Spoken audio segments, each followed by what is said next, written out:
As we saw in the last part, Yu Hao has finally found the Blue Silver Emperor grass, and today we're not just continuing that moment, but for the very first time, we're stepping inside War God Empress Juji's military camp to see the full situation unfold. And if you haven't watched the previous parts of this story yet, go check out that video on this channel right now, or you'll probably see the link popping up right above this video anyway.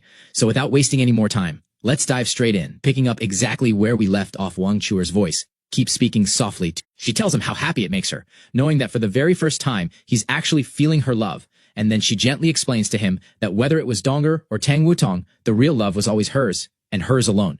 And that she herself was only ever a small fragment of that love. She goes on to tell him that whenever he misses her, all he has to do is hold Tang Wutong close. Because now the three of them can never truly be apart. And hearing this, it finally clicks for Yu Hao why Donger's abilities changed so drastically after she became Tang Wutong. The truth is, Wang Chuer's entire power had been living inside her body all along. After saying this, Wang Chuer raises her hand and gently touches the spot where his Eye of Destiny rests. And in that instant, a soft golden glow leaves Tang Wutong's body and flows right back into Yu Hao. He feels a strange warmth, a deep sense of peace, and slowly, all his pain begins to fade away. Yu Hao turns to Tang Wutong and quietly says sorry, and she just stares at him and says he deserves to be punished. And the very next second she kisses him, catching him so completely off guard that he literally goes flying into the air, carving out this beautiful arc as he steadies himself mid-flight. He comes right back down to her, takes her hand in his. After that, he turns back to talk to the voice coming from inside the blue silver grass, and the voice asks him plainly why he's even come here. So Yu Hao explains that he has a very dear friend who is badly wounded by evil soul masters, and that her martial soul also happens to be blue silver grass, which is exactly why he needs help to heal her. He makes it very clear that he's not asking for this help for free. Whatever condition is set in exchange, he'll fulfill it. The voice, surprised, asks why he's even bothering with an exchange when he clearly could have just defeated it outright. Yu Hao answers that he's sworn an oath never to attack a soul beast except in self-defense. And he tells it about his special spirits technique, one that lets him take power without ever having to kill. He even brings out a plant-type soul beast he already has with him, called the Star Anise Mysterious Ice Grab. Seeing all this, the voice softens a little and says it does want to help him, but then suddenly stops itself. And friends, let me tell you here, this voice belongs to none other than the Blue Silver Emperor, and it's actually an incredibly ancient plant-type soul beast that's been alive for nearly 190,000 years. It goes on to explain that even though it has now become an emperor, it still won't be able to escape the heavenly punishment that's coming for it, meaning it's going to die soon. Which is exactly why Yu Hao's proposal feels like a brand new lease on life. It also reveals that after 100,000 years, the path to rebirth closes forever, so it has no other option left. Yu Hao then reassures it that his friend is incredibly talented, even though she's only 2 years older than him.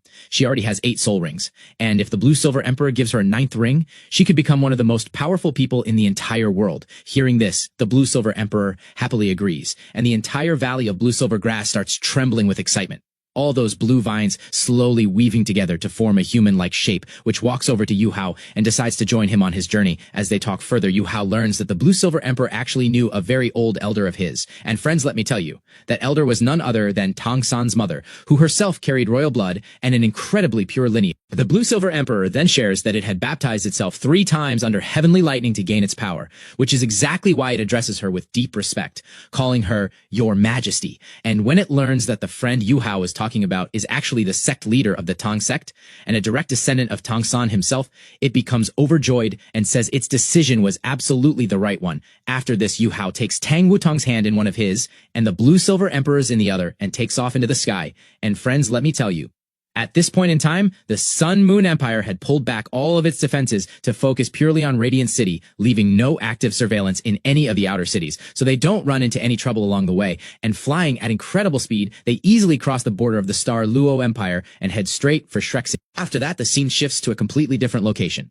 And friends, let me tell you, this is the border of the Heavenly Soul Empire, where an enormous Sun Moon Empire army stands stationed. Close to 700,000 soldiers are present here, and Shrek City sits not too far away. Right in the middle of this massive army stands a huge commander's tent, where War God Empress Juji sits dressed in her fire-red armor, with 6 senior officers by her side. And just then, a messenger arrives from Radiant City, carrying a letter, and the moment Juji reads it, her expression turns completely serious. She asks the messenger what orders the emperor has given, and the messenger tells her that everything has now been left entirely to her own judgment.